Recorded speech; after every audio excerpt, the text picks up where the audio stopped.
நம்பி என்பவர் அழகான மலை கிராமத்தில் வசித்து வருகிறார். அவர் தீவிர இறைநம்பிக்கை விடுவர். ஒரு நாள் மாலை வேளையில் ஆற்றங்கரையோரம் அருவிகளையும் அருவியில் வரும் நீரையும் ரசித்து பார்த்து கொண்டிருக்கிறார்.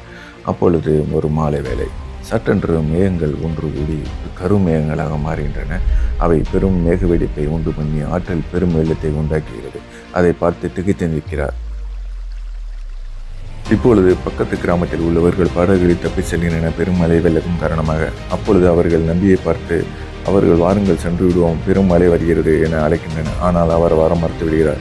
நீங்கள் செல்லுங்கள், என்னை கடவுள் காப்பாற்று என்று கூறி மறுத்து விடுகிறார்.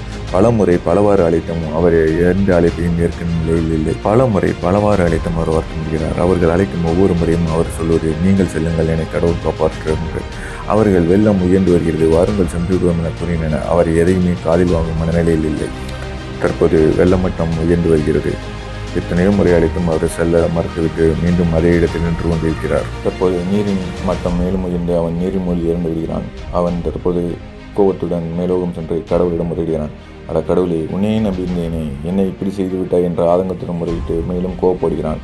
அவனே பார்த்து கொண்டிருந்த கடவுள், அட முட்டாளே, உன் ஊர்க்காரர்கள் உன்னை விட்டு சென்ற பிறகும் நான் பக்கத்து ஊர்க்காரர் மூலம் படகு அனுப்பி உன்னை மீட்டு வர ஏற்பாடு செய்தேன். அவர்கள் பலமுறை உன்னை அழைத்தார்கள், ஆனால் நீ வர மறுத்து விட்டாய். நான் அளித்த அத்தனை வாய்ப்புகளும் தவறவிட்டது உன் குற்றமா என் குற்றமா என்று கோவப்படுகிறார். தற்பொழுது அவன் தன் தவறுகளை உணர்ந்து இப்பொழுது வருந்த ஆரம்பிக்கிறான். வாய்ப்புகள் எப்பொழுதும் கிடைப்பதில்லை, கிடைக்கும் வாய்ப்புகளை பயன்படுத்திக் கொள்வதுதான் புத்திசாலித்தனம் என்ற உணர்ந்த தருணத்தில் அவன் வாழ்க்கை முடிந்துவிடுகிறது.